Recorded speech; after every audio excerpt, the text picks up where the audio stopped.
Welcome everyone. Welcome to the Real Talk Sports Show. I'm your host, Mr. Jonathan Simmons. We thank God for those of you who are watching us here on whatever portal that you have decided, whether it be on YouTube, Facebook, Twitter TV, whatever it is. We thank you for watching and joining us here this morning. I should say this evening. You can tell it's been kind of a wild day here as we wrap up the final episode of the year. And we want to say a belated or after the fact, Feliz Navidad, Merry Christmas, Joyeux Noel, Happy Hanukkah, all them kind of things. We just thank you for all those of you again who have decided to tune in here and join us here on the broadcast this evening. We thank God for each and every one of you.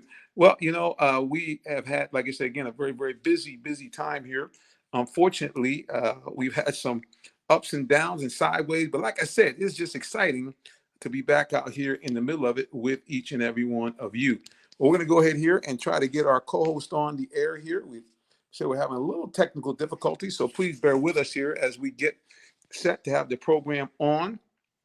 And so again, it's just been one of those days, guys. So again, we appreciate you so much for being with us here.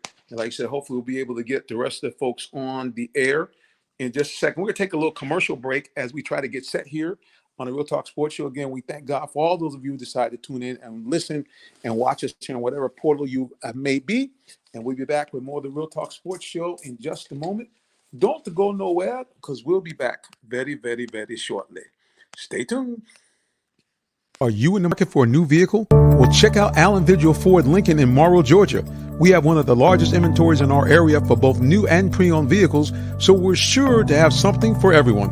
Family owned and operated since 1982, customer satisfaction is our number one priority. Come see our full lineup of vehicles and find the one that best fits you. Give us a call today, 678-726-5739, or shop us 24/7 online at allenvigilford.com. The day has arrived. It's time to let more people know about your business. You have the right marketing plan and the messaging in place. But do you have the right messenger? Good advertising and promotions need a professional sound so the message can be clearly understood. Don't leave your brand image to chance. Let our team of voiceover experts at CME lend you a hand. Give us a call at 678-304-8121 to find out how we can partner with you to give your business its voice.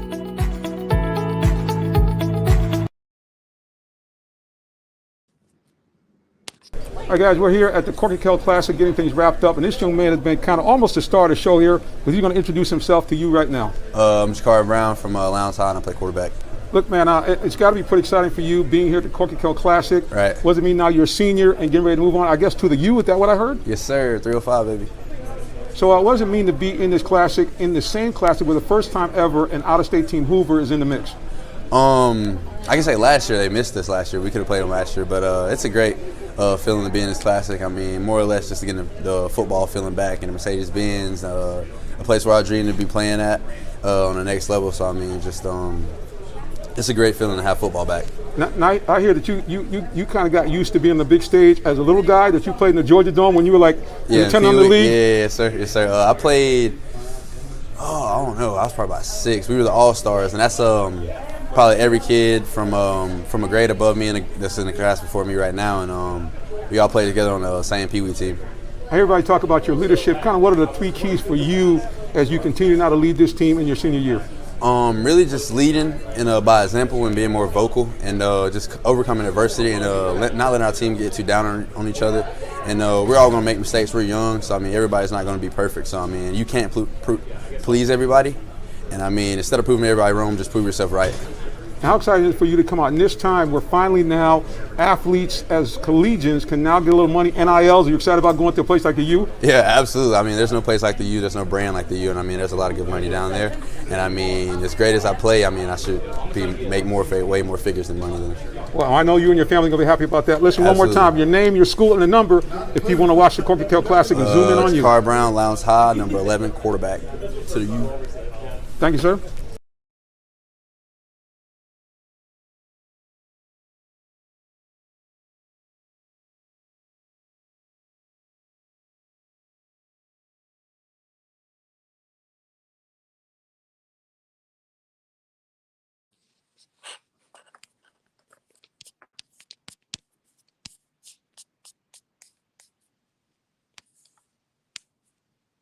All right, ladies and gentlemen, here with the Real Talk Sports Show here at the Coca-Cola Classic. We have a young man here who's going to introduce himself to you right now. My name is Caden McDonald. I play D-tackle at North London High School. Listen, how exciting is it for you to be a part of this Coca-Cola Classic that now is 30 years in the making? It's really a blessing. Coach Stewart and the whole organization of Coca-Cola getting this together and playing against a great matchup with Hoover. Yeah, so it's got to be big for you guys. The first Georgia team to play an out-of-state team and a team that's legendary like Hoover. Oh, yes, sir, it is. We just been working. We coming together, getting better every day, 1% every day.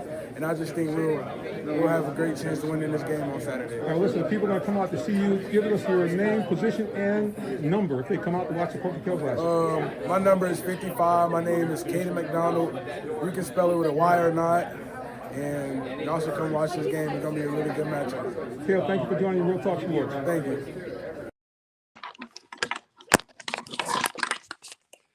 All right, guys. Again, thank you for bearing with us here. We're having massive technical difficulties here, but we are going to reset again. Please bear with us, and we'll be back on with the Real Talk Sports Show as soon as we can. Thank you so much for watching, and we'll be back with more in just a few moments. Thank you so much. Hey sports fans, tune in for live high school football Friday, 7:30 p.m. on RealTalkSports.net. Check out your favorite Metro Atlanta teams as they do battle on the gridiron. It's your high school game of the week, live streaming free Friday nights on RealTalkSports.net. For more sports coverage and great sports talk, catch the Real Talk Sports Show Tuesdays, 8 p.m. on YouTube, Facebook, Twitter, or Twitch. Brought to you by Allen Vigil Ford in Morrow, a business giving back to their community. Give them a call at 678-364-3979 or check them out online at AllenVigilFord.net.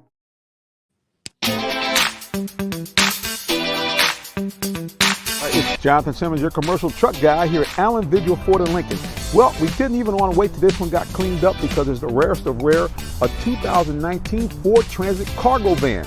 That's right, we have a pre-owned cargo van in stock. Speaking of stock number is KKB 01805P. This is an absolute gem, a 2019, that's right, not a 16, not a 17, 2019 Ford Transit 250 cargo van. And guess what? It has got great mileage. Not 70, not 60, not 50, not even 30. This vehicle only has 12,865 miles on it. And fully equipped like most Transits, so it's got air conditioning, power windows, power door locks, Bluetooth connectivity for your phone, even has the heavy-duty running boards on both sides of the vehicle. Take a look around, you can see it's virtually damage-free. On the back here, you got great visibility as you have rear door glass, and also on the side window glass. So for those of you who might be new to the transport business, visibility is not a problem here. Again, this is 2019 Ford Transit 250 cargo van in stock right here now at Allen Vigil Ford. And again, we haven't even cleaned this thing up. We're giving you guys the first shot. Now, if you need anything extra, side window glass, protection, darkened glass, no worries, we have vendors that can help you. But the main thing is, this is your shot to get a low mileage, late model Transit 250 cargo van. All right, remember, the best way to connect me is jonathan.simmons@allenvigilford.com. Or hey, just get right to the point. Call me on the cell, 678-410-9833. Office number 678-364-3979. We can do most of the transaction if you like, even by email as well. So again, come and check me out real soon. Did you know that Allen Vigil Ford in Morrow, Georgia also has Lincoln? Over 35 years of using the Vigil Touch to provide excellent customer service, works hand in hand with the Lincoln Motor Company to provide a luxurious and seamless way to acquire your next luxury vehicle. Lincoln has an array of full-service complimentary owner benefits. These benefits include hospitality partnerships, service pickup and delivery, all which can be accessed through the Lincoln Way app. You can even contact the 24/7 concierge to have someone assist you. Come and see our great inventory of new and pre-owned Lincolns today. Call 678-364-7345 to make an appointment with one of our brand champions or shop 24/7 online at allenvigillincoln.net.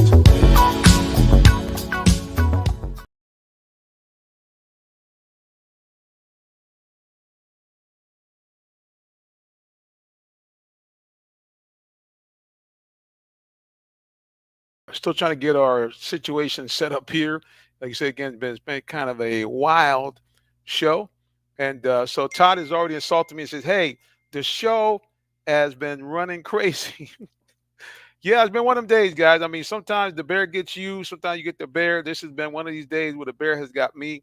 I was hoping and praying I'd be able to end the year on a high note, but unfortunately, it has been a little lumpy and bumpy for us today as we are struggling to get ourselves online and get our guests on here and get our co-hosts on here. So hopefully, like I said again, we'll be able to get them on.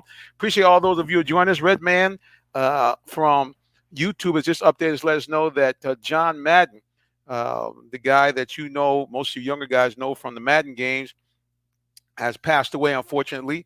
And so we'll be getting some reminiscing about him as we, again, like I say, again, try to get our show set and ready to rock and roll. It has been a very difficult day for us today to get everything done, but nevertheless, the show must go on. And again, we appreciate all those of you who have decided to join us here on the broadcast. We're going to go ahead here and like I said, again, take one more little station break. I appreciate you guys hanging tight. I know it's been real crazy today. It's just been, like I said, one of those days. I'm so sorry that is the case.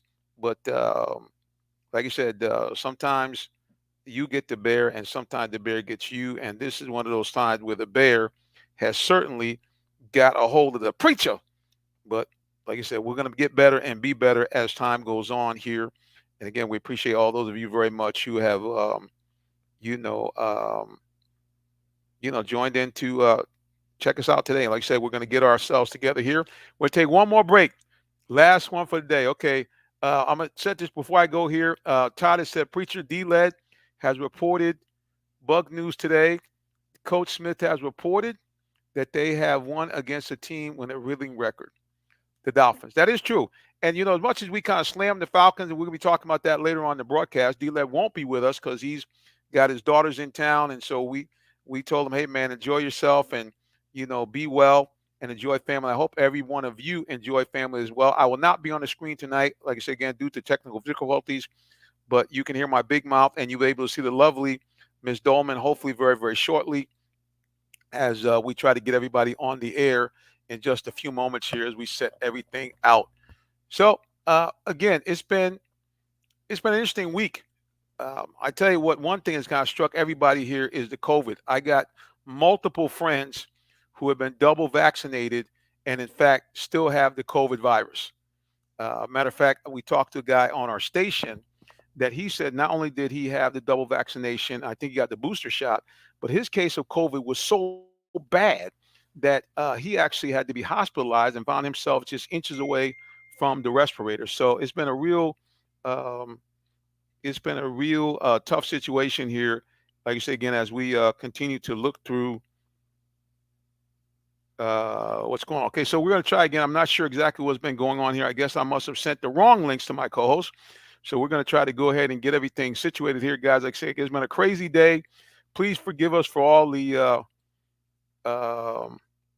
all the stuff that's going on. Todd's saying the shots don't work in the variant. Yeah, these shots just don't. I'm not sure what this is all about. I will tell you this much: something is clearly not right. So we don't know what it is. We're not sure what it is, but I know this much that there's more to this stuff than meets the eye. Because how can you be double vaccinated? And again, I know my daughter and everybody's telling me, "Oh, Dad, the whole idea was the vaccine was not to quote unquote cure the disease, but to in fact put us in a situation where we would not be, you would not get deathly ill." Well, that's not really what they told me initially. Initially, they made it sound like, okay, if you get the vaccine, that everything was going to be groovy, that you would be able to walk about the cabin.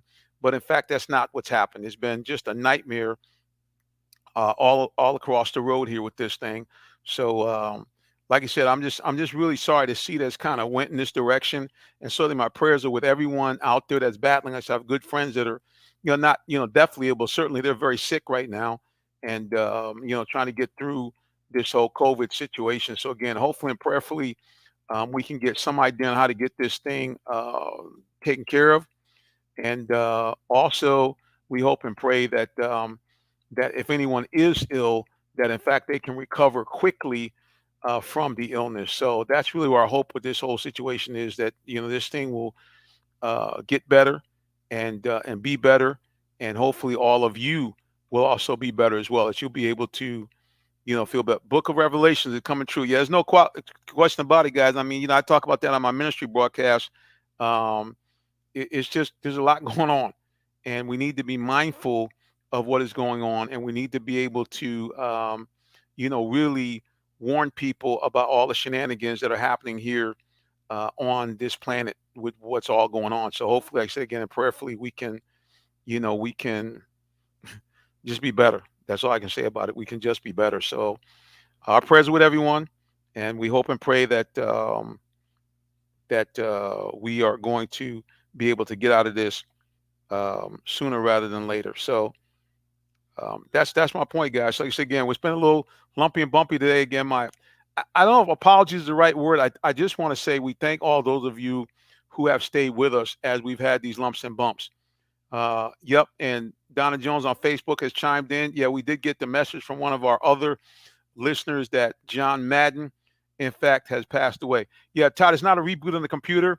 It's just a situation where it's just, we're kind of, it's like I said, one of those days. So, like I said again, hopefully and prayerfully we can get everything straight and be back on here again. I don't think I'm gonna be on visually tonight, just because the lighting and kind of where the situation is wouldn't make for the best view. But we'll see. Maybe sometime later in the broadcast, I will be able to actually get on here visually so you guys can see my ugly mug. And before the year is ending, like I said again, we'll go ahead and try to get our co-hosts situated here and get them on the air with us.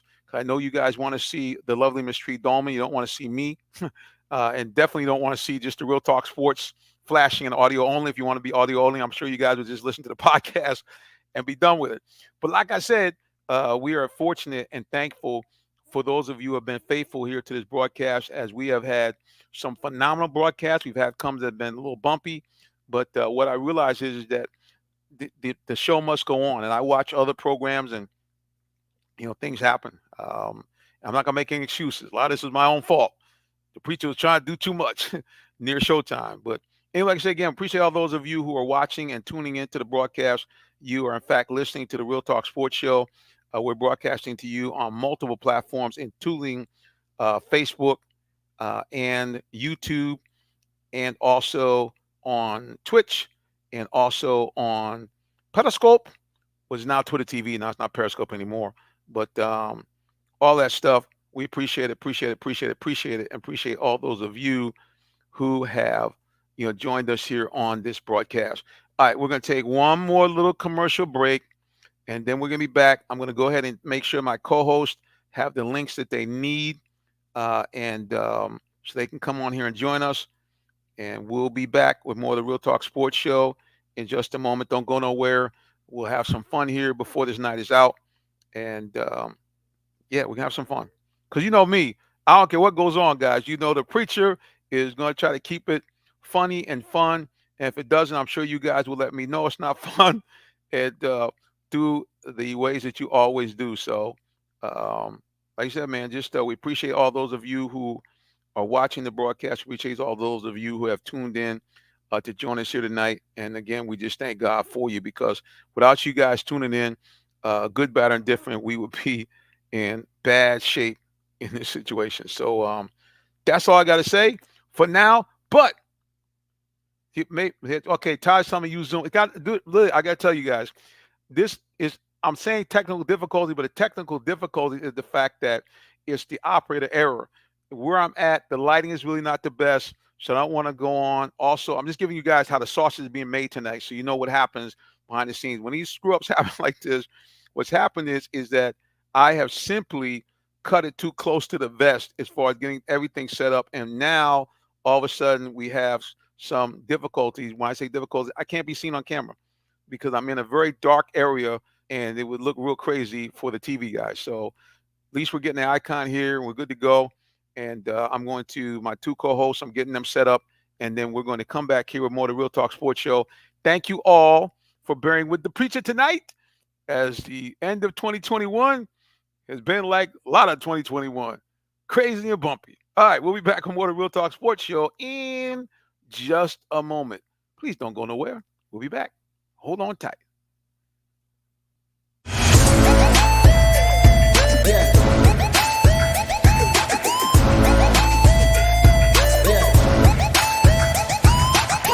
This is OJ Howard with Real Talk Sports.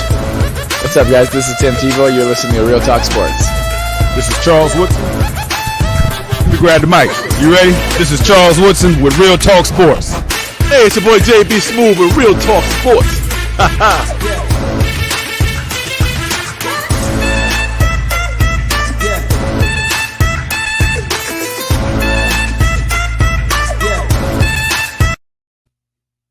All right, ladies and gentlemen, we are meandering our way through, and we, of course, now have to bring on a champion. He is not one, but two-time Super Bowl champion, and he's a member of the Fort Valley State Sports Hall of Fame, and I believe a nominee for the Black College Football Hall of Fame as well.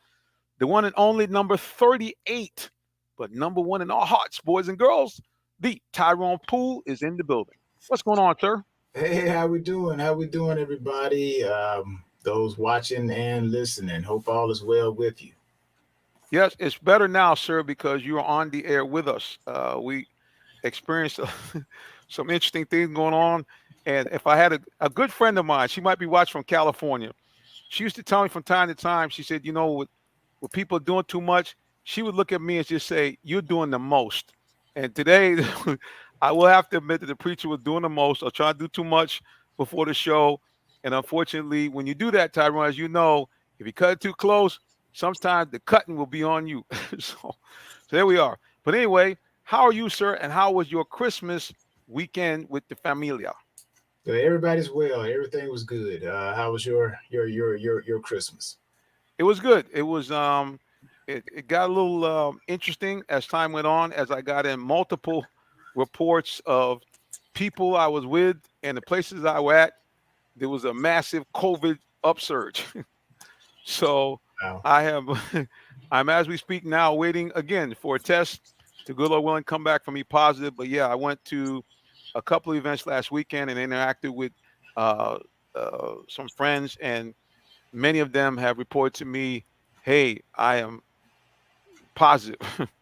So like I said, that was not really the happiest thing, but the good news is so far so good as far as no one being deathly ill or having to be hospitalized. Everybody seems to still be, seaworthy. But yeah, man, I mean, this COVID thing just went buck wild during the holidays. Well, I've always said this, and I'm going to remind people again. COVID is here to stay. Okay, it's like the flu. It's here to stay. So you're going to test positive. You're going to test positive. This world we live in is infectious. There's always viruses, diseases. That's why they created COVID-19 actually came about just from my limited knowledge. I know we're not a medical show or anything like that, but these labs, they create viruses to trump another virus.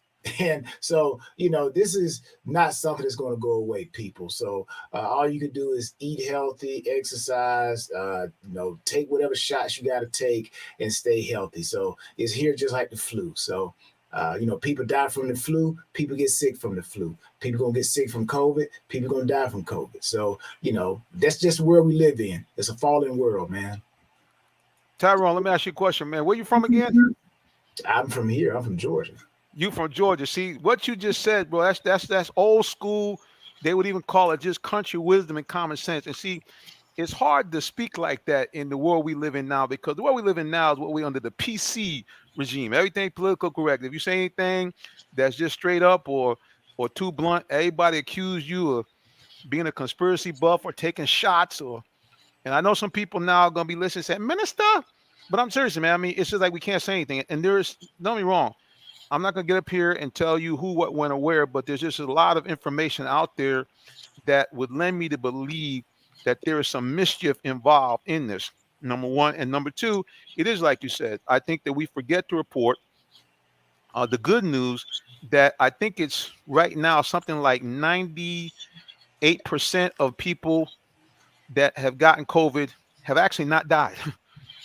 I think that we somehow forget that. I mean, don't be wrong. I'm sorry for any loss of life, but at the end of the day, I mean, it's like you said, you have the flu, you have other diseases that people get them, they get sick and they perish. I'm not trying to be callous or in any way try to say, hey, this is cool. It's not cool.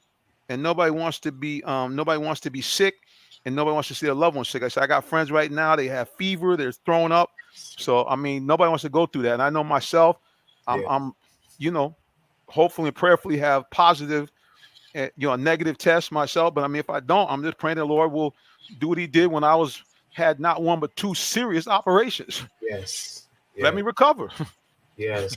And I know, Jonathan, like you said, this is not a medical show. That's my opinion. Everything I say is my opinion. It's just based on my thoughts and my facts. But I'll say this in closing. We move on to sports. But like you said, a lot of people don't like to hear the truth. It's almost like that movie, A Few Good Men.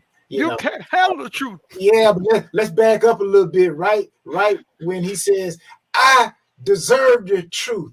Right. He said, "You can't handle the truth."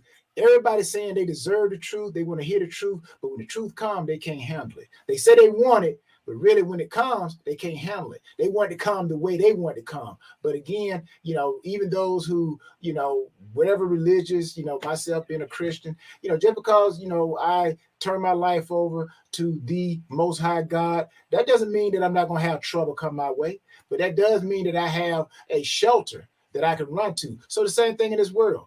We live in a fallen world. There's going to be viruses, disease, attacks on your mental, your spiritual, your physical. The thing that you can only hope that you can do is just like in a football game. You can just hope that you got enough medical staff over there to put enough tape, enough white tape, so you can get through the game, and then you can relax and come back strong the next time. So that's the type of world we live in. That's why I love sports. It's such a great metaphor for life.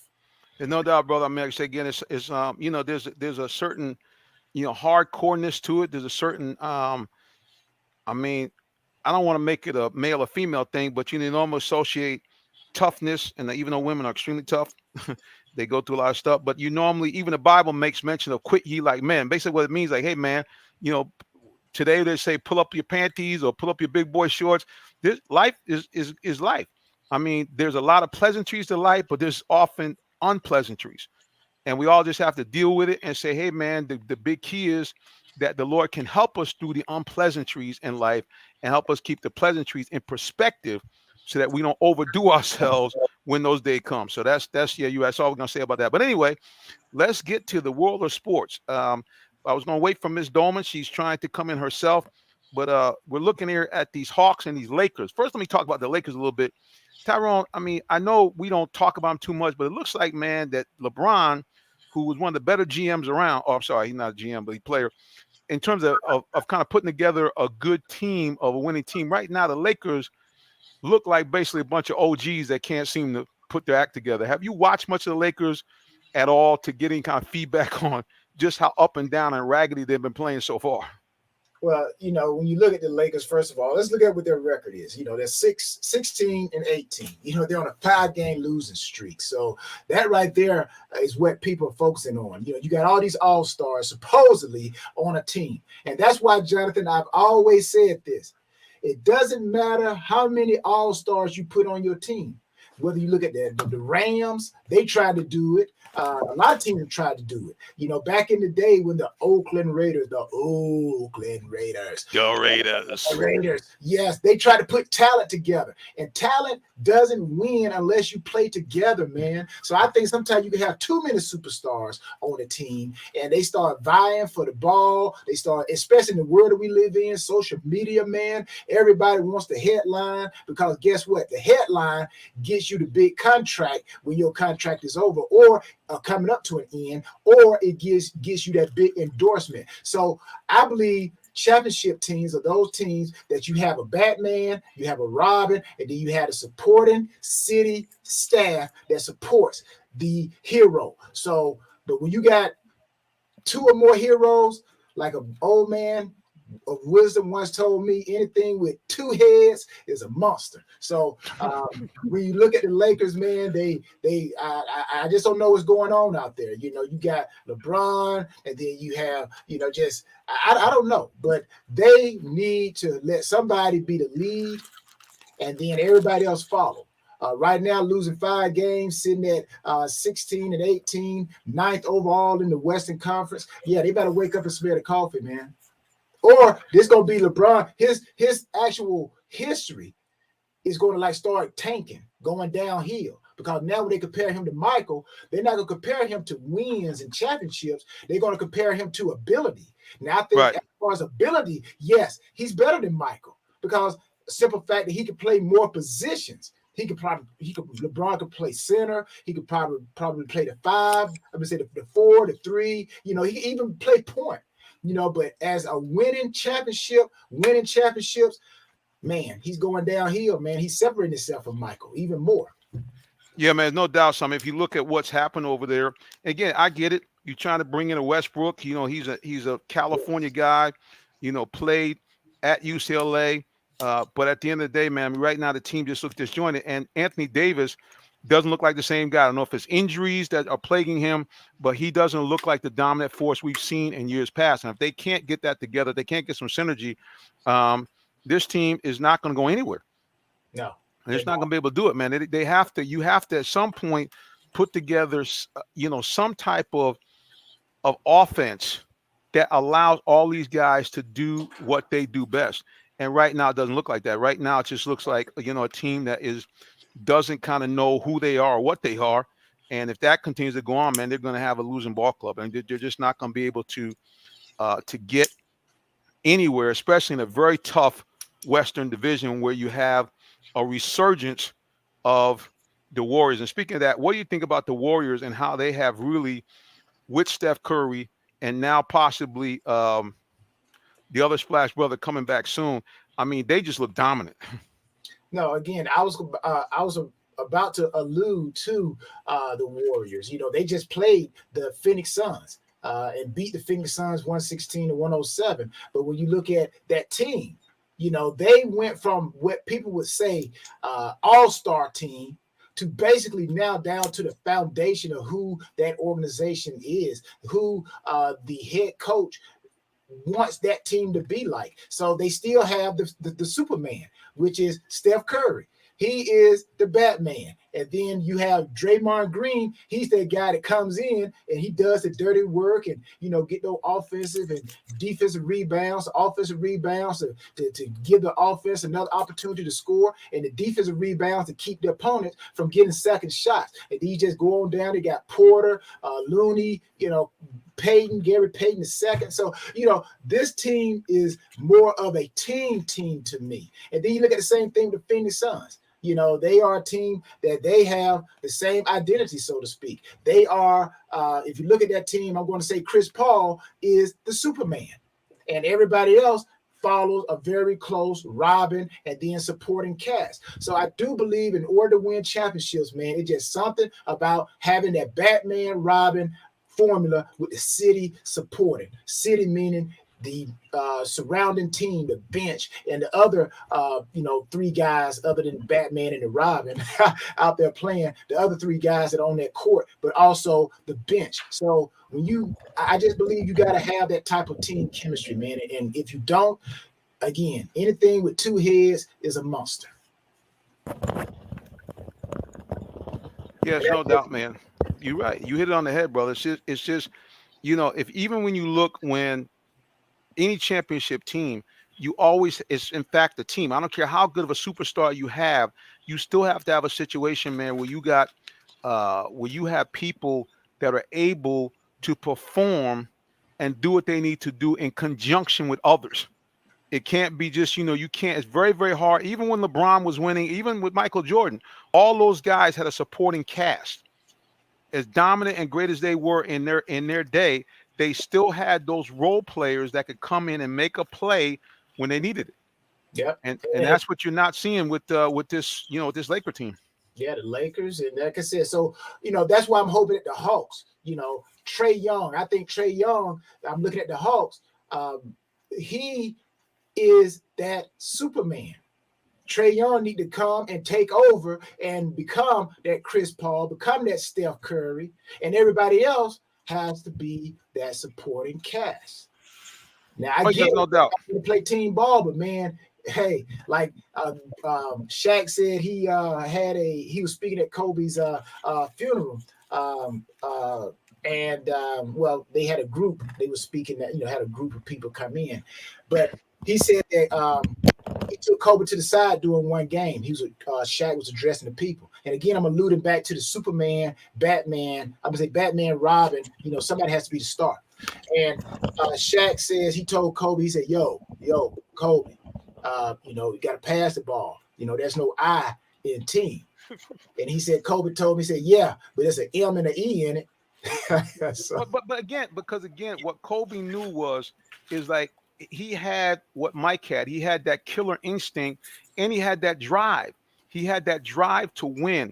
He had that willingness to do whatever it took to make sure that his team won. He didn't care how many hours he had to work. He didn't care how many shots he had to take. He was like, "Look, man, we're going to win this game. And if I got to take the whole thing and put on my shoulders, then the heck with it, I'm going to do it." Yeah, and that's why I say Trae Young, man. He has to be that guy for the Hawks. He is that guy for the Hawks. He just has to have that mentality to say, regardless of what the fans say, regardless of what his players say, number one, I'm here to do the best I can for this team. And he is the one that's going to touch the ball more times than not, to bring the ball up or whatever. When that ball crosses half court, it's going into the person's hand that's going to set up the offense.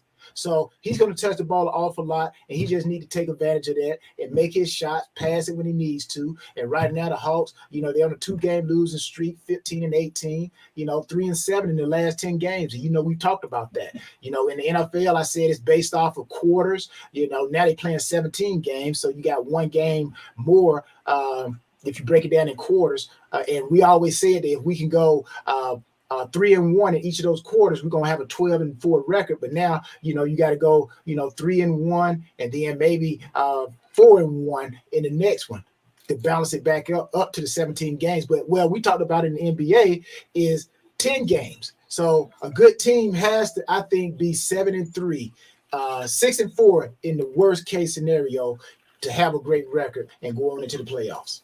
Well, no doubt, man. You are completely right on that, bro. You have to find a way to, play, basically win 2/3 of your game. I can go around try to do all kind of funny math, but you need to win about 2/3 of your game in any sport in order to be a champion. Well, ladies and gentlemen, I know you guys have all been waiting for this. You've been looking at my avatar moving around. Of course, the champion's here. Y'all don't mind seeing him, but I know what y'all really want to see. You want to see that legendary beauty, one of the most beautiful women on sports talk radio or TV. I believe that she is in the studio. I'm going to try to bring her on right now. Welcome, the Queen. Tree Dolman is in the building. Welcome, Queen. Hello, everybody. Oh, let me go to the full screen, please. There she is. The Queen herself. Welcome to the house. We thank you so much, Queen, for putting up with all of the drama we had earlier. I was having all types of technical difficulties again. We appreciate you and Tyrone for hanging in there with us. Also, many of our viewers were texting me and they were asking me, said, "Preacher, do you have some kind of technology issue? Maybe we can help you. Do you need money?" People would just hit me up, tell me, "Hey, you should use maybe another platform. What's up?" But again, we just thank God for everybody hanging in there, because it was kind of crazy. And it was really, I have to just admit very candidly, I left my full-time occupation and had to make a stop, and the stop took way longer than I anticipated. But I must say, Queen, you look lovely tonight. Thank you. All right, so we've been talking a little basketball here. I know that you have been watching your Hawks with some aggravation. Me and Tyrone were talking about the whole team concept. What do you think is really wrong with your Hawks right now? They just have to play harder and go get it. And they realize that. They understand the challenge that they have, and they understand that they have to play better defense. We know that they can do it. They did it last season.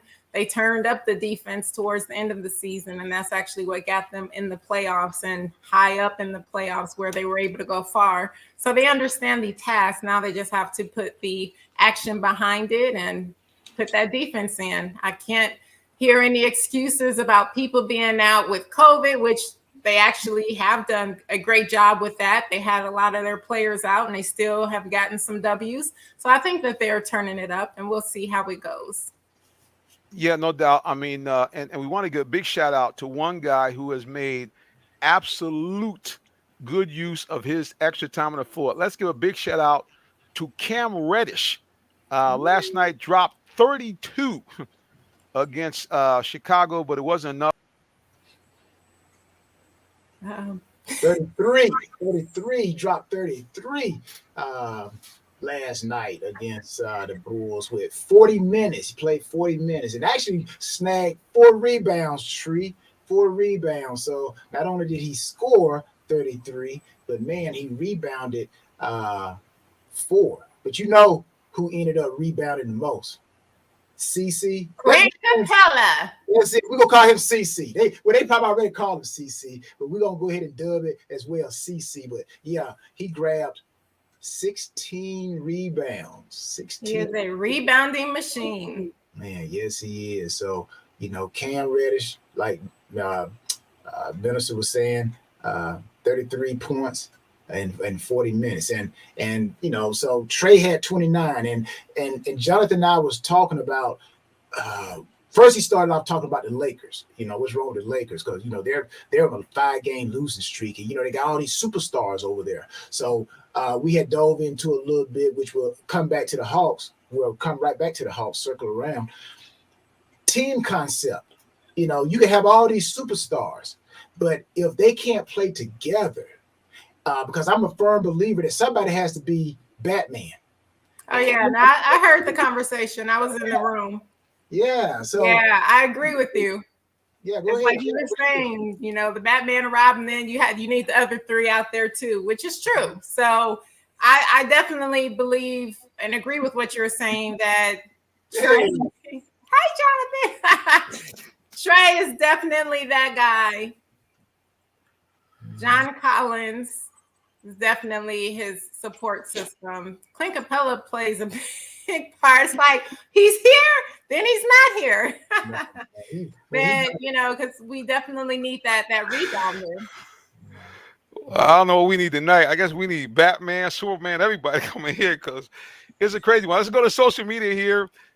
Your man Todd was waiting for you to come on, and he says Tree looks. Ta-da! I don't know what that means. 2-0. 2-0? I don't know what that means. All right. Well, anyway. I don't either, but I hope, and I'm pretty sure coming from Todd, it's a compliment. So thank you, Todd. It is. He's very excited to see you on. That much we can know. Also, Todd says here, he says, the Hawks traded away the white dude from Europe. He's the next live bird. The young Trey Young ain't going to get it done here. Okay, Todd always once again is throwing shade. All right, we've kind of went through this whole Trey Young versus Luka Doncic. So let's kind of look at the trade in its entirety. First of all, it's not just a one-on-one trade. The whole thing that people forget is that trade consisted of Trey Young and another first-round draft pick, which, oh, by the way, turned out to be Cam Reddish. Okay, so this idea that this is a bad trade, you're wrong because you're really getting 2 for 1. And it clearly shows from what we've seen with Cam Reddish, this guy has the potential to be a star in the NBA. So if you got 2 stars for 1, I think any team will take that any day. And oh, by the way, Trey Young's been an all-star. Right. And as much as Luka, and don't be wrong, as far as if you look at the 2 players, anytime a big man, Trey, you notice it's a skilled big man, it's always going to be easier for them to some degree to get their shot and to make the game come to them in a way that a smaller man has to put more energy. But as we've seen by the dominant performances by Steph Curry and other great small men, your size doesn't matter. And Trey Young, clearly, from what we saw in last year's playoffs, can be one of the best players in the NBA. So, Todd, I'm just saying. I disagree that size does not matter.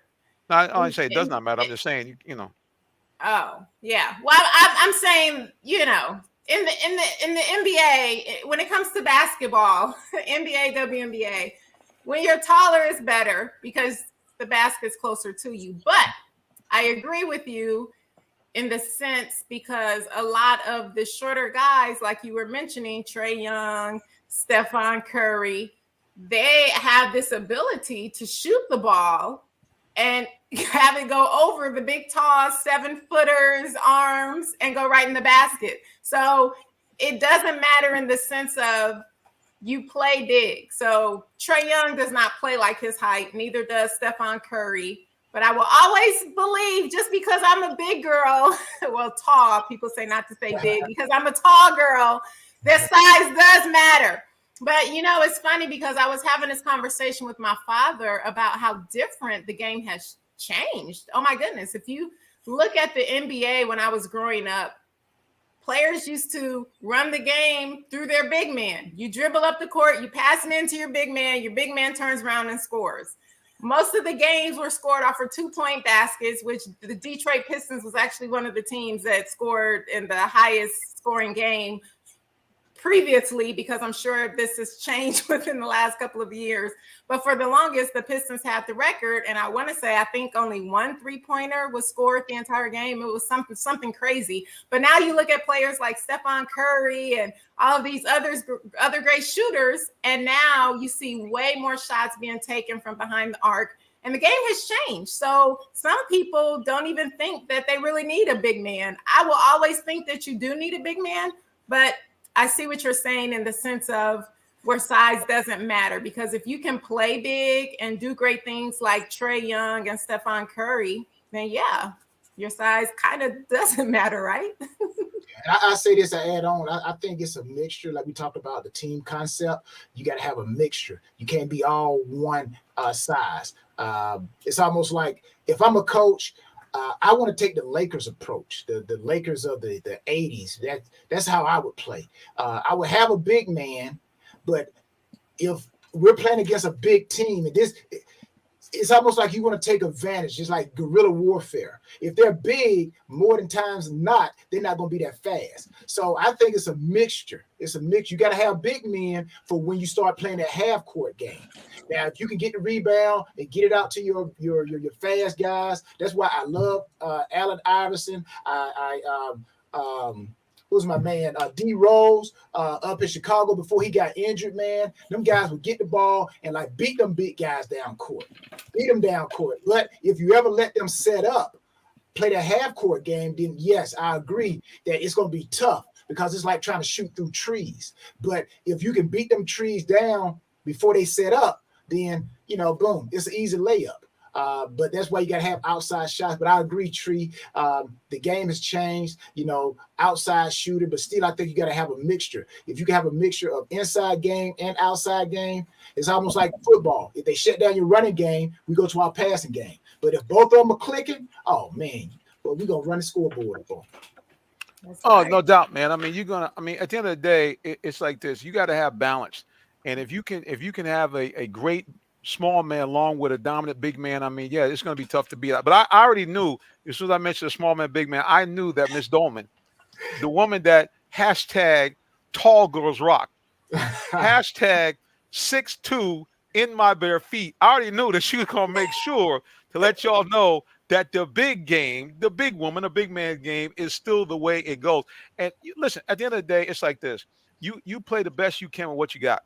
And right now, the Hawks have decided that because the league has shifted to more of an outside game, it's really more of a European game. And I won't get into whys and wherefores on this particular program. But they have geared it more towards a game where the smaller man can make an impact in a way that even 10, 15 years ago, they couldn't. I mean, because you look at the guys that are the top players that we think of, they're really not small men. They're really mid-sized guys. They're wing players. We think about Kobe. You think about Michael Jordan. They weren't 6'1". They were 6'6", 6'5". So I get it. But, once again, let's go to social media. Our man Todd says, let me move on my regular glasses so I can read it. He says that y'all think Harlem Globetrotters in here in their prime could beat the Hawks. And he also said, are y'all comparing Trae Young to Stephon Curry? Yeah, because listen, everybody else has.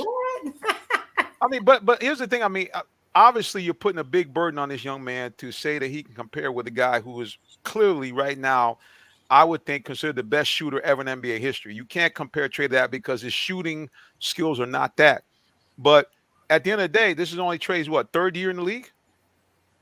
Well, so, yeah, I only compare him in the sense of size. He's definitely not Steph, right? But he does take long-range shots like Steph, and he has a really good three-point shot. He's not as accurate as Steph, but I believe that he definitely has the potential to be like a Steph Curry. But we also know that Steph plays great defense. Steph is an all-around player. So that takes a lot of work. I really don't know if we will ever see another Steph Curry in the NBA. But to me, I think Trae Young has the potential, from what I see with his shooting, to probably come close. And I'll tag in on that too. You know, I think Trae Young does have opportunity to become just like Steph Curry or better. The reason why I say that is the fact that all you need is a teacher. You need a teacher. Now, the thing is, sometimes we get older and we become like clay. We develop and we harden. So it's like trying to take somebody and treat. You will appreciate this analogy. It's like taking somebody who's played golf for 10 years and then you try to correct them and say, correct the swing. That's going to be hard to do. So you are who you are. But if Trae Young has the mentality to say, you know what, I want to be broken, change my shot back up. Because let's remember now, Steph had a father who that was his game, was shooting the outside jumper. So as a little boy, he grew up in that environment. It's like Peyton Manning. He grew up in that environment. So he had no choice but to excel at shooting the outside shot. So I say put Trae Young in that same environment, just like the movie Trading Places. Put me in that same environment, I'll do the same thing. Both of them got 2 arms, both of them got 2 legs. So that's how I look at things. Put them in the same environment. But I do think he has the ability to be like Steph Curry, but does he have the mentality to actually want to change and work on his game that needs to be worked on, whether it's playing defense, offense, shooting a jump shot? But I think he has the ability. Can I say something really quickly? Sure. Go ahead. Because of what Tyrone was saying, it's also something that I was thinking about.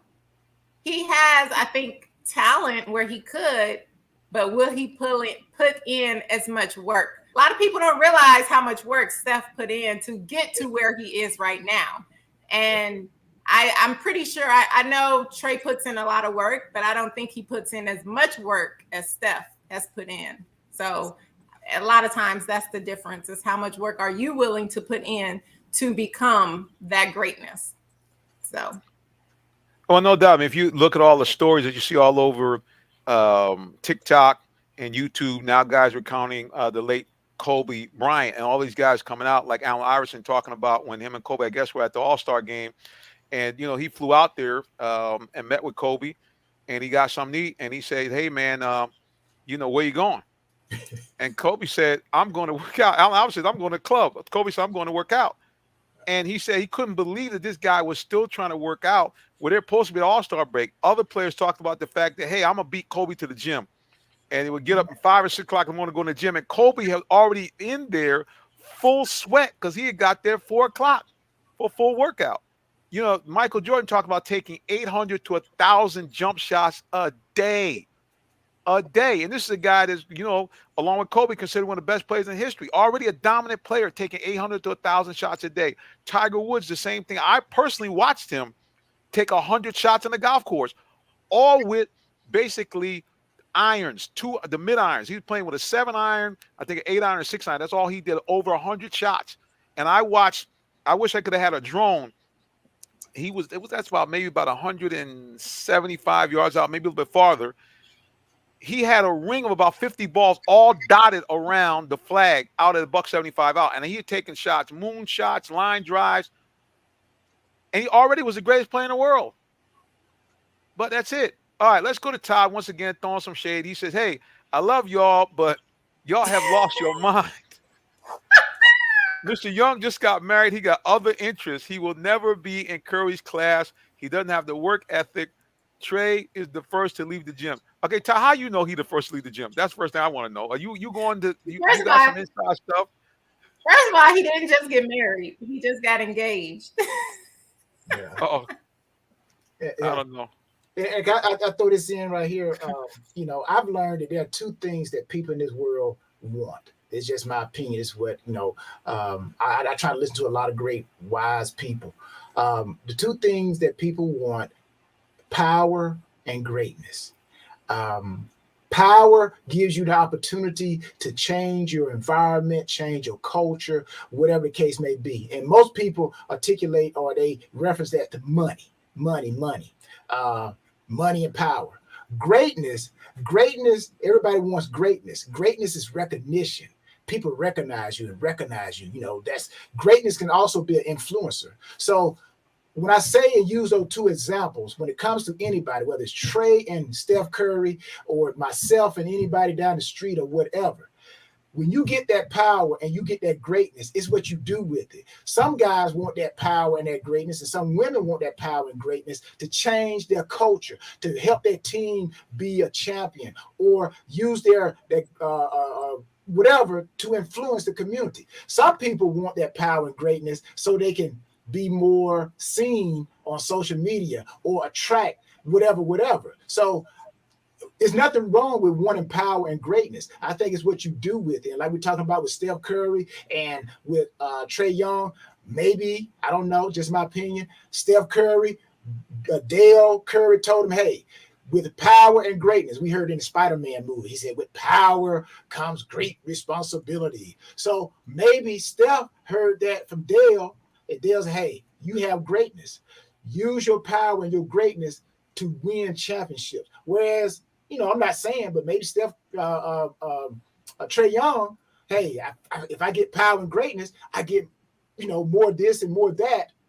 I don't know, but it's just my opinion. And, you know, but I do think people want power and greatness can help you win championships or help you develop whatever it is that you want to do.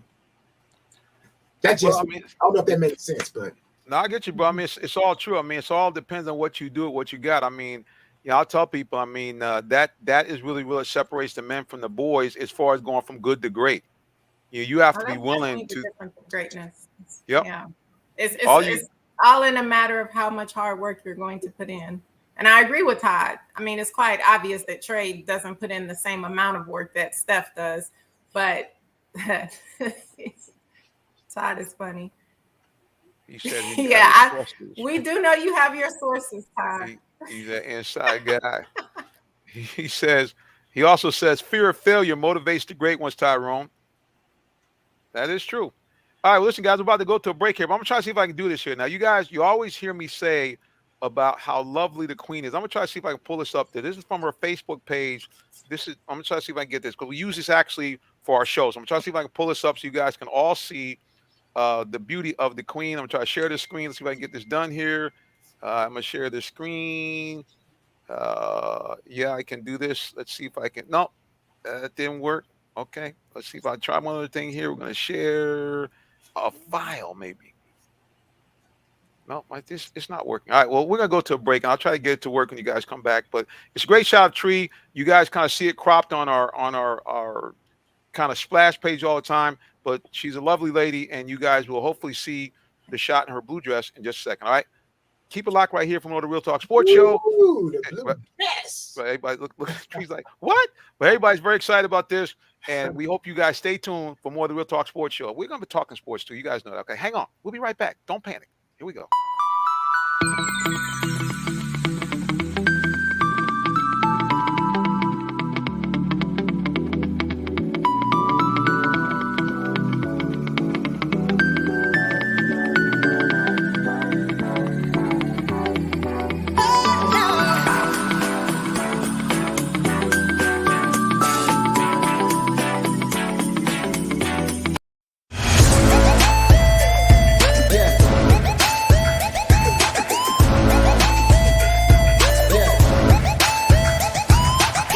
This is OJ Howard with Real Talk Sports. What's up, guys? This is Tim Tebow. You're listening to Real Talk Sports. This is Charles Woodson. Let me grab the mic. You ready? This is Charles Woodson with Real Talk Sports. Hey, it's your boy JB Smooth with Real Talk Sports.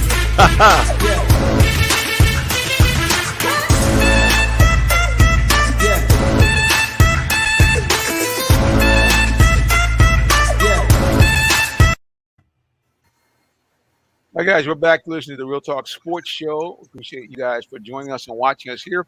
You can see around the panel here, we finally have everybody on the screen. We have, of course, the champion, Mr. Tyrone Poole, and we have the lovely queen herself, Miss Tree Dolman. So we appreciate all those of you again who've jocked in here to join us. We'll go once again to social media to see what is popping out there. And, okay, it says here, oh, we get it now. Todd is saying the queen looks like she's only 20 years old. Thanks, Todd. Todd, you're the best. See, Todd knows.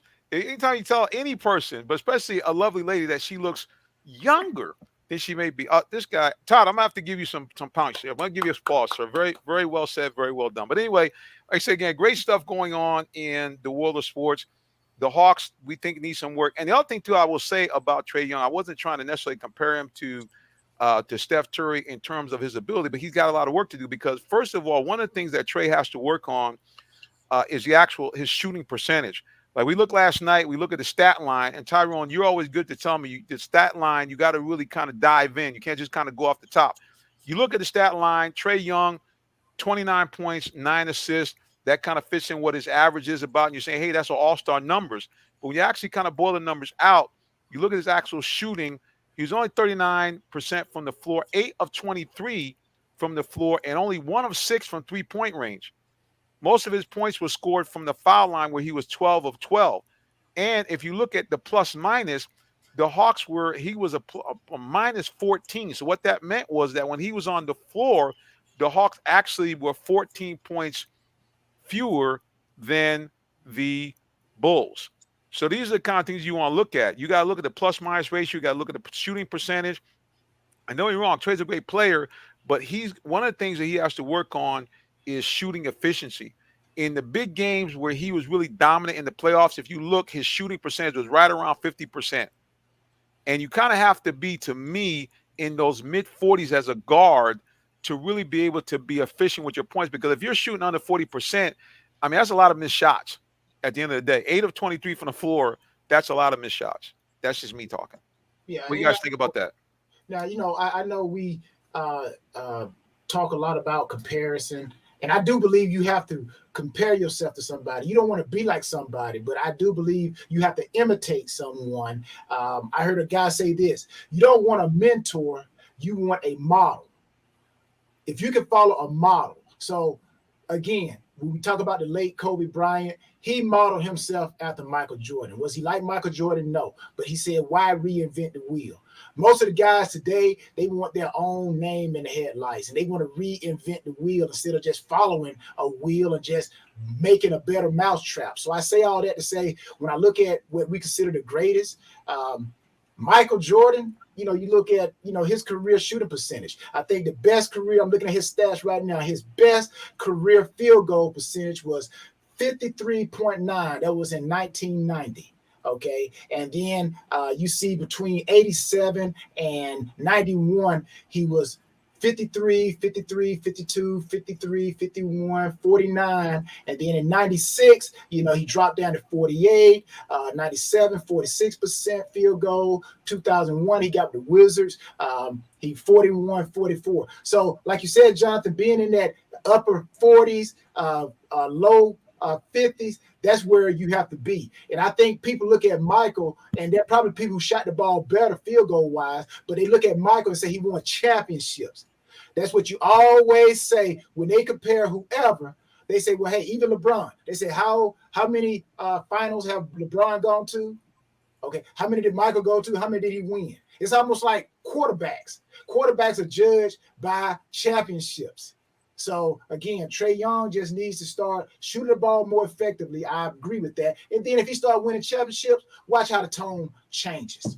Whether it's here in Atlanta or somewhere else, watch how the tone changes. And I agree with Tree. He has the talent. Is he willing to take his talent to the next level? No doubt. I mean, that's really what's going to have to be. And don't be wrong. I don't want to, this guy has done something that we wanted him and needed him to do here in Atlanta. He brought the Hawks to, I don't say necessarily prominence, but certainly put them back on the map and got them into a deep run in the playoffs and really had some of the Hawks players not been injured. The Hawks actually could have got to the NBA Finals last year. So we don't want to in any way kind of diminish from that. But now that they've done that, they have to now forget the next level. As you can see by the way they're playing this year, they have to do more just to maintain where they got to last year. So it's going to be a lot of work for those Hawks.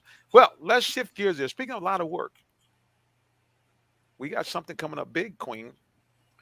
The Michigan Wolverines will be taking on the Georgia Bulldogs in just a few more days in the semifinals of the college football playoff. Yes.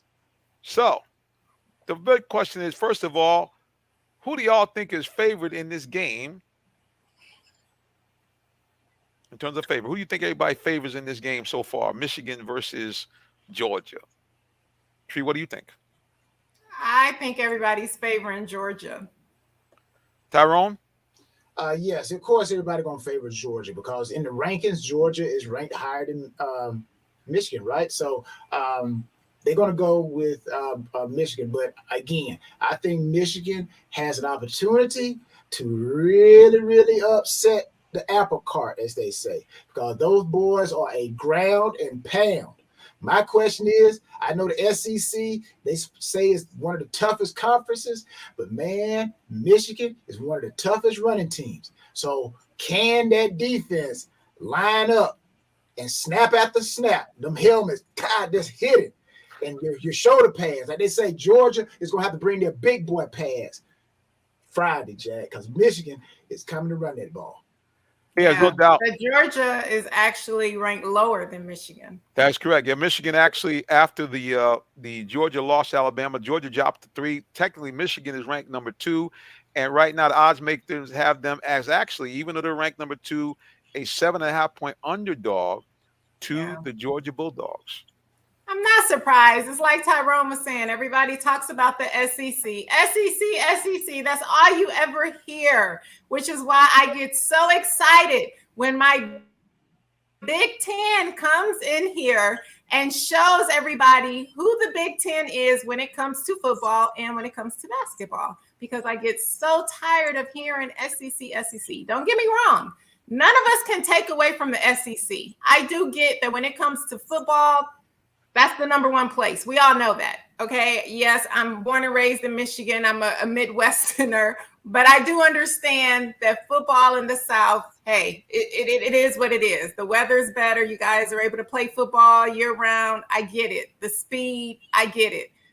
But you also have to understand that you do have great programs like the University of Michigan, Ohio State, even though I'm not a fan, and other schools in the Big Ten that, like Tyrone was saying, can run the ball and do some really impressive things on the field. And so I don't think that you can just knock a team out just because, oh, they're Big Ten, they're not SEC, so you don't really think that it's going to be a battle. So I'm really hoping that my Michigan Wolverines would just come in here and show everybody what our big blue team is made of, and then everybody will be saying, hell. There we go. Can I throw this in as well? Go ahead, sir. Now, Michigan is coming from up north, and here's going to be a real big factor, I think, in their running game. Okay, I think it's going to take a toll on the offensive line. I think Georgia may be more adapt to it, and I'm talking about the temperature, the weather. Right now, I don't know what the weather is up in Michigan, but when they come down to Florida, they're going to have a little introduction to that heat. So it's going to be very interesting to see how they handle the first beginning of that game. If they come out and, they can't handle that heat, then they're going to give us some easy runs. And I'm telling you, when them guys 280-some pounds, boy, that heat start hitting them, they're just like going out to Denver and playing in that altitude. Man, that altitude takes a toll on that offensive line. Maybe not the skill guys, but the offensive line, them guys really feel it. So you become a little bit less of effective. So it's going to be very important. That's X factor is the temperature. Yes, but I think it's so can they handle the heat? Yes, believe it or not, it gets hot in Michigan. So they play in heat. We're used to heat. It's just not as hot in Michigan as it is in Florida year round. But guess what? Okay. Well, Todd is saying, hey, can they match up in the trenches? Yeah, because we know that's where the real battles are won. That's correct. Demetrius Alexander also on YouTube saying, hey, we're talking Big Ten. The Big Ten, he almost kind of saying like playoffs? Playoffs? Let's see what he says here about the Big Ten. He says, hey, it is, he says, like Allen Iverson talking about practice. What you talking about, man? You guys are throwing a lot of shit on the Big Ten, boys. Last but not least, now see, Todd is putting some sense in this. He's saying Kirby oftentimes does not coach well in the big games. He says, therefore, advantage Michigan. Well, Tyrone, when they have big prize fights, what do? They go to the tail of the tape, right? Let's go to the tail of the tape here, Michigan versus Georgia. First of all, believe it or not, they are very evenly balanced. points scored, Georgia averages about 39 points a game. Michigan averages almost 38 points a game. Defensively, a lot of people rank Georgia as having one of the best defenses. They at one point saying in history until Alabama rolled them. They only gave up 9.5 points a game on average. But Michigan only gave up 16.1 points a game per average. Hey. Offensively, 442 yards a game for Georgia, 452 yards a game for Michigan. Allowed 255 for Georgia, and Michigan 317. So this idea that, this is going to be a close game. Michigan has a very, very good team, and Harbaugh has found out that you don't always have to play 3 yards in a cloud of dust, because they opened up a can of what on Ohio State and on Iowa, because they used the run game to set up the play action fake, and they found they have some really outstanding speed at the skill position. So this is going to be a tough game for Georgia, tough game for Michigan, and I think it's going to be a lot closer than people anticipate. And Michigan might shock the world and beat them Bulldogs if they ain't careful. Now check this out. I'm just reading, because like I said, I played the game, and when you put all that equipment on and you get out there, man, I'm telling you. I remember one time we played in Arizona. We played in Miami. Right. New England. We go to Miami. Man, I'm telling you, that first quarter, boy, it felt like we had already played 5 quarters. So I'm just going to read off the temperature in Michigan. This is actually Detroit, okay? Today it was 36 degrees. Tomorrow's supposed to be 41. So it'll be 37, 48 on Friday. All right. We go to Orlando. It was 80 today, 85 tomorrow. It'll be 85 on Thursday and 84 on Friday. That's a big jump. But you know what, Tyrone? I'm glad you read those numbers. You want to know why? Uh-huh. Guess where Michigan is? Michigan's already in Florida, and they've been in Florida. They already been in. Well, that's good. So the acclimation. Ding, ding, ding. So they're already in Florida practicing, getting used to the weather. So we're smart up in Michigan. So yeah, so you read those hot temperatures, because that's what Michigan's already in practicing. I think that it's harder for a team to come from the heat and play in the cold than it is for a team to come from the cold and play in the heat. Think about that. You much rather go to a place that's warmer to play than go to a place that's colder to play. I'm going to tell you, the only time treat that cold temperature, and I had an opportunity from experience to play Green Bay in the frozen tundra, the NFC Championship game, and I think it was maybe close to 0. Now, the only time when I felt that temperature was when Green Bay got up in the fourth quarter, and they were up by like maybe three scores, and we knew we weren't going to come back. That's when I started feeling that cold temperature. Other than that, I wouldn't even think about that cold. I was just out there trying to make plays. Yeah. Well, AC Hardy says the thing is which defensive line dominates special teams and time management. Michigan will use the run game to keep Georgia offense on the bench. Michigan will upset Georgia by 10. I like H.C. Hardy. Smart man. I always liked you. See, smart man. And then Todd said if Kirby loses, the fans will run him out of town. Well, I don't know if they'll run him out of town, but he will really.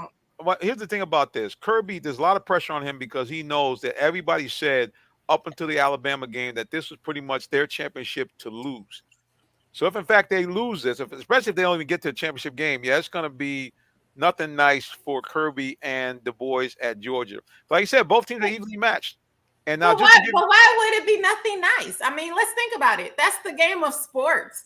Just because you lose to a better team that's better that day doesn't mean that you're not a good team. People can't take away from Kirby and all of the greatness that he's done this season and how far they've come from last season.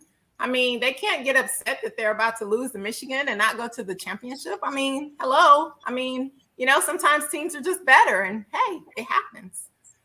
This is the Final Four. It's all great teams. Man, what? All right. Yeah, so it is going to be a tough one. Now, the other game, no one's talking about too much. Oh, by the way, Tyrone, just to kind of reinforce some of the stuff you said about the temperature, I'm going to read the temperatures here that are coming up here. I think the game is being played Friday. Am I correct? Yes. Friday night? Okay, here's the temperatures. I know, Tree, you said they're already down there. It's a good thing they're down there, okay? Because today we reached a high temperature of 77 degrees with some slight overcast and some humidity. That's the other factor we're not talking about. Tomorrow is supposed to be 81. Thursday 82 and Friday 81 with the low only being 72. So you're going to have some heat and some humidity. So it's going to be very, very interesting to see what happens. All right. Once again, much love to the queen from social media. H.C. Hardy said if the beautiful Miss Dolman would go down to Miami and give them a pet talk, they may land Georgia a goose egg. Hashtag beautiful. Thank you very much. I tell you what you do. This is what George. This is what Georgia need to do to Michigan. Okay, now I'm not pulling for neither one of them, but just being a person. If I'm a defense coordinator, I'm gonna stack the line of scrimmage against Michigan, and I'm gonna make that quarterback beat me. I'm gonna pull the Bill Belichick approach. You know what? The running game for Michigan is not gonna beat us. If they're gonna beat us, they're going to beat us with that quarterback. That's my game plan going into if I'm Georgia. Yeah, well, at the end of the day, it's going to be it is going to be a very tough game. I think it's going to be really decided, like everybody said, in the trenches. I think you're going to see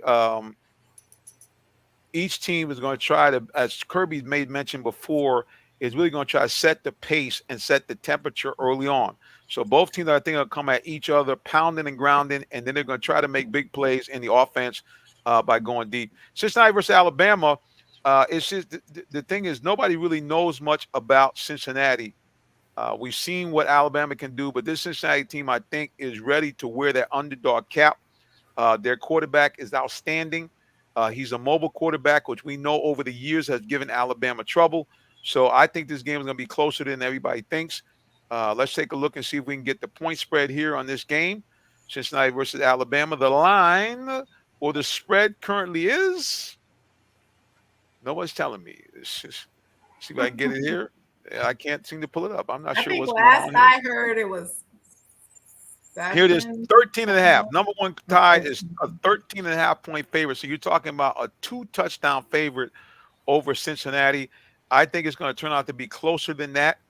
Like I said, again, Cincinnati is a very, very good team. They played Georgia very well here in the Peach Bowl last year, and they are more experienced this year. So I look for them to make this game much more interesting than people think. And again, Alabama's defense is not the defense that we've had in years gone by. They have shown that people can score on them. We saw Ole Miss do it. We saw, I think, Arkansas put a bunch of points up on them. So I just think that this game is going to be closer than people expect. I think it's going to be kind of a shootout. I would not be shocked at that at all. All right, one last thing on social media. I think Alabama will lose. Oh, Tree making the ball. Now, do you? No, I said Todd. You have put that up on the screen. Todd said he thinks Alabama is going to lose. I don't think Alabama is going to lose. I think Alabama is going to win this one. All right, here we go. It says, if Kirby has Tree to speak to his team before the game, after speech, Georgia will be in a daze, and then it would lose by 30. Todd, you're so kind. I don't even know what to say. I'm speechless. So I'm going to leave it right there. All right, let's shift over to professional football. You guys all watched. Tyrone, can you believe it? Tree, you can believe it? The Falcons won a home game. Y'all laughing, but keep in mind. While we're shifting to football, can I just say something really quickly? Yes, please, go ahead. The floor is yours. And then we can go back to this horrible game that we're about to discuss. But I just found out that John Madden passed away. And I just want to send my deepest condolences to his family and all of his friends. We all know you can't talk about football without John Madden and just all of the great things that he's done. And he's just all over football everywhere. So my condolences to his family. Yeah. You know, now 85 years old. The guy lived a legendary life. He was a man that started coaching as a very young man back in the 60s under the late, great Al Davis. And that Raider team of the 70s were probably some of the greatest teams in history, especially if you want to say, I guess you put it this way, some of the greatest teams not to win a Super Bowl or win as many Super Bowls as expected. Because it seemed like every single year the Raiders were in the championship, but they had the misfortune to play in a decade that was dominated by the great Pittsburgh Steelers of the 70s. and they just seem to not be able to get over the hump, except that one time, that one glorious time in 1976 when they went on to knock off the Minnesota Vikings and win their only Super Bowl for Coach John Madden. But this guy's footprint is all over football, and of course later on, who knew that this great coach would become an even greater broadcaster?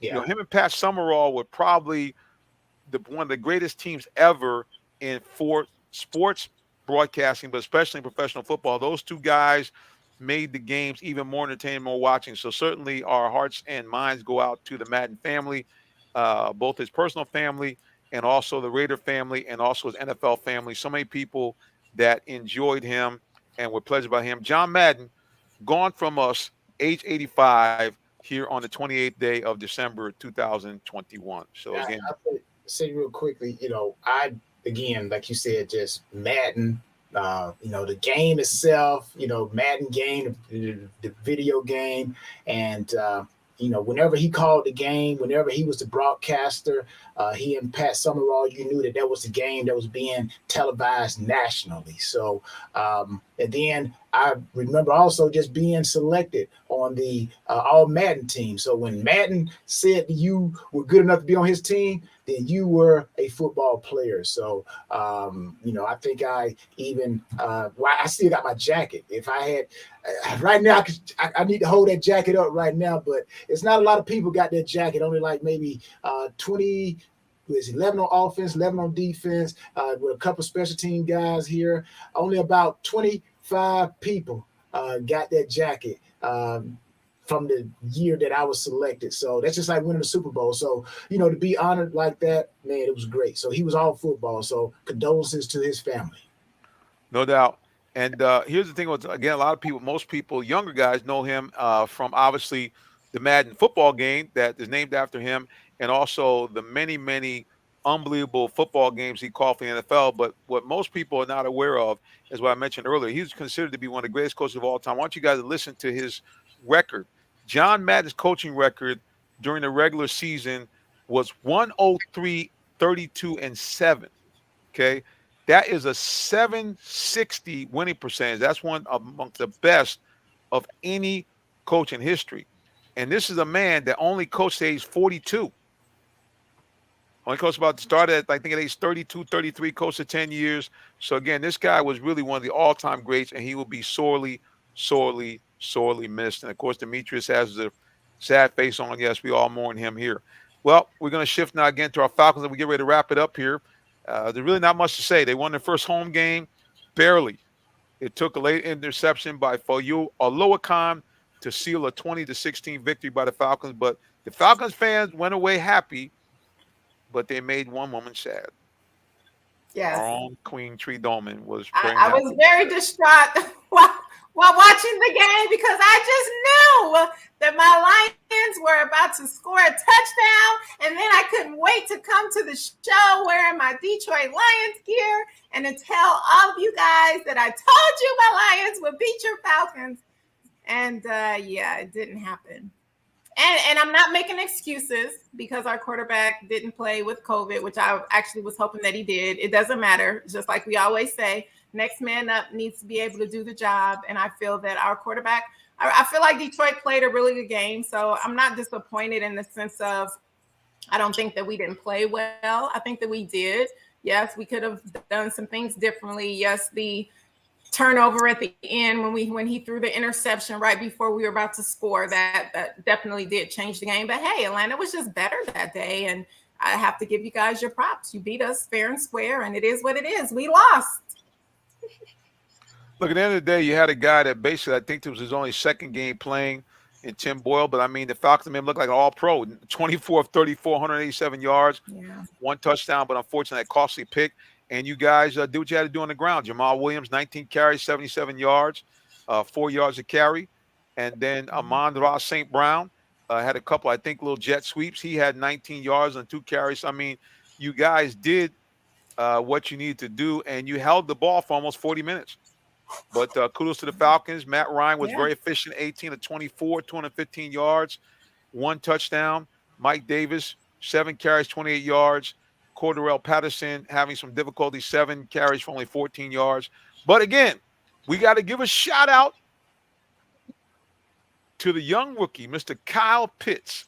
6 receptions, 102 yards, breaking Tony Gonzalez's record. And he's got a shot to have over 1,000 yards in his rookie year as a tight end. And I think he has a good shot to beat Mike Ditka's record for the most yards by a rookie tight end. So this guy is on a Hall of Fame trajectory.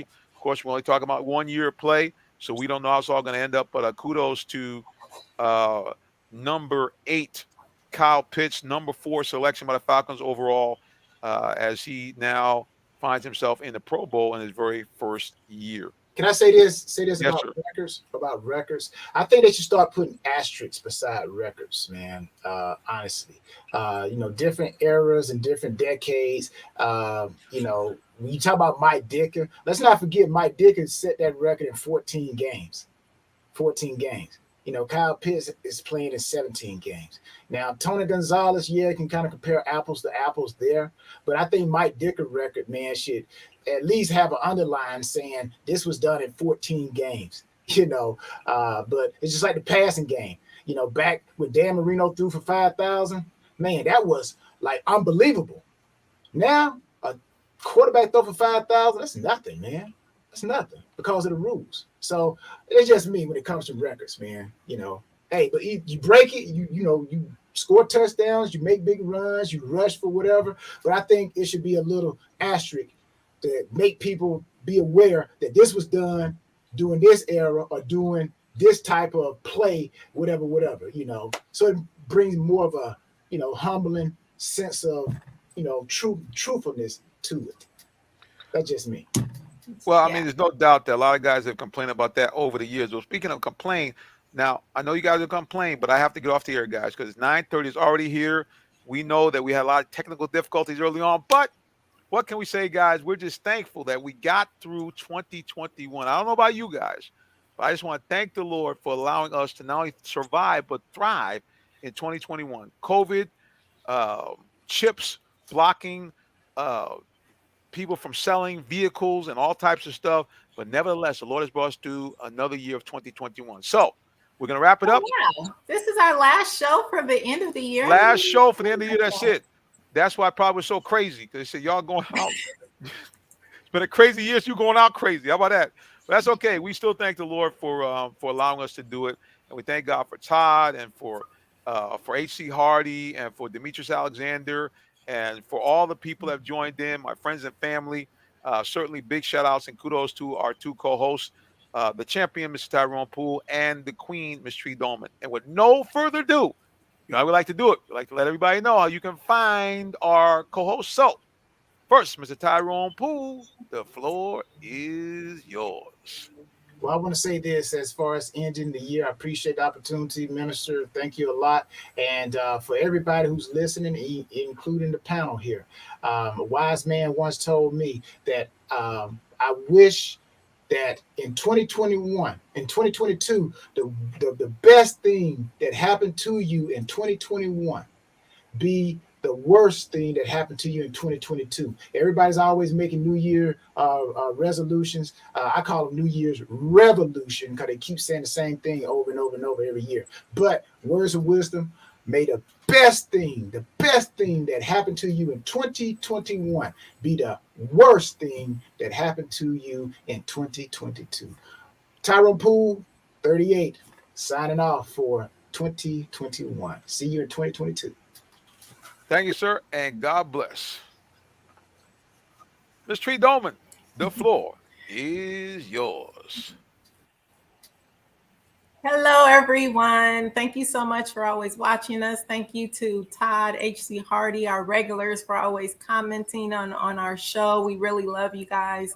And to everybody, Merry Christmas, Happy New Year. And remember that love is always the answer to everything. Love is the answer. So you can always just show more love, do things in love, and you can never go wrong. You can find me on all social media at It's Latresa, as well as Ms. America International 2021.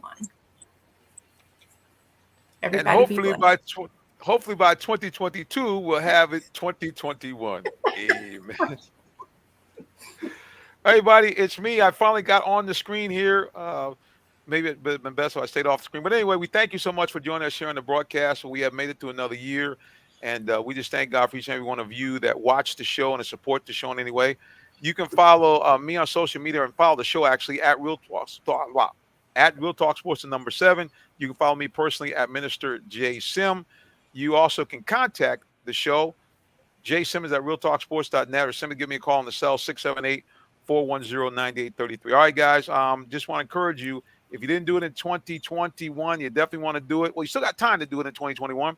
If you don't know God, you need to get to know him through relationship with his son, Jesus Christ. Why? Because nobody loves you like Jesus, not your mom, not your auntie, not your bae, not your boo, not your BFF.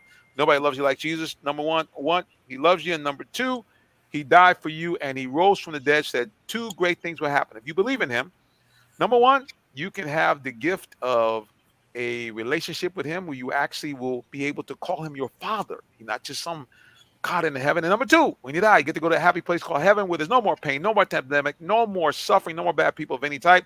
It's sunny all the time, and you avoid that nasty place called hell where all those things will be. All right, guys, we want to say good night from each and every one of us. Until the next time, God bless you and have a great day. Take care. Bye.